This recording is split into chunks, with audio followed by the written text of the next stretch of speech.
Ever feel like choosing the right English tense is like trying to solve a mystery? Well, don't worry. Today, we're putting on our detective hats to crack the code. Ready to find some clues? Let's get right into it. I mean, this is it, right? This is the kind of stuff that trips so many of us up. It really feels like you need to memorize a giant, endless rule book, doesn't it? But what if I told you the answer isn't in some book, but it's actually hidden inside the sentence itself? That's the whole secret. We're going to stop memorizing and we're going to start looking for clues. You see, every sentence has these little hidden signals that tell you exactly which tense you need. And today, I'm going to give you the detective's toolkit to find them. All right, let's crack open our first case file. We're diving into the present tense, where our first big clue is going to help us tell two very common forms apart. Let's see what the evidence tells us. So here it is, our first big clue. All we have to do is ask one simple question. Is this thing permanent or is it temporary? Is it a solid fact, like the sky is blue? Or is it something that's just happening for a little while? Let's look at an example. Okay, check this out. She lives in Madrid. She is studying English. We've got two different present tenses, right, in the same description. So what's going on here? Well, the clues are right there in plain sight. And there it is, living in Madrid. Well, that's her permanent situation. But studying English? The phrase "at the moment" is our smoking gun. It totally signals a temporary action. That's our clue. Case solved. Excellent work, detective. Let's move on to our next case. We're going to jump into the past now to investigate a little mystery, a strange noise in the night.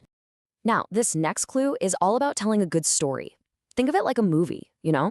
You've got the background scenery, what's happening all around, and then you have the main action, the key events that actually push the story forward. English tenses do a perfect job of separating these two. Let's watch how this plays out. First, we paint the scene. Everyone was sleeping. That's the background, the atmosphere. Then suddenly there's an interruption. I heard a noise. That's a sharp, single action. And the story moves on with more actions. I got up and went downstairs. See how they work together?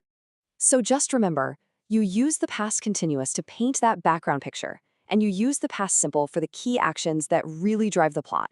It's the secret to telling a clear, compelling story about the past. All right. Now for the case that stumps even the most seasoned detectives. This is the puzzle of the past that isn't quite finished, the one that builds a bridge right from the past into our present moment. This comparison right here, it's everything. On the left, the past simple is like a sealed case file. I bought it last weekend. Done. Over. Finished. But on the right, the present perfect, that's an open investigation. I have worked there for 2 years, means I started in the past, and guess what? I still work there now. It's a bridge.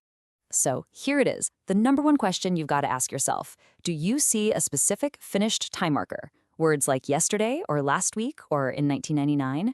Those are your biggest clues. If you spot one, you know for sure it's the past simple. Case closed.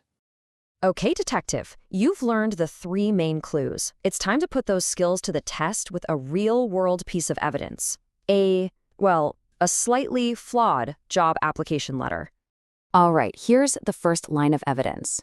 I write to you. Something sounds just a little off there. Think about what the writer is doing at this exact moment. Take a second. Think back to our very first clue. Are we talking about a permanent habit, or is this a temporary action? Exactly. It should be I am writing. The clue is that writing this letter is a temporary action that's happening right now. It's not a permanent fact or a daily habit. Great catch. Okay, let's examine the next piece of evidence from the letter. The writer is trying to connect their past experience to their present qualifications, but there's a mistake. So where's the error this time? What clue should you be looking for? Think about clue number 3. Are we dealing with a completely finished past action, or should there be a bridge to now? You got it. The bridge is missing. It should be I have worked there for 2 years. This little change does so much. It perfectly connects their past experience to the present, showing the employer why it's still so relevant today. So there you have it, your official detective's toolkit. The next time you're stuck on a tense puzzle, just ask yourself these 3 questions. Find the clue, and you will find the right answer. It's as simple as that. See, by shifting your thinking from memorizing rules to looking for clues, you've really unlocked a powerful new way to understand language. And this is just the beginning. The next time you see a tricky sentence, you'll know exactly what to do. Happy investigating!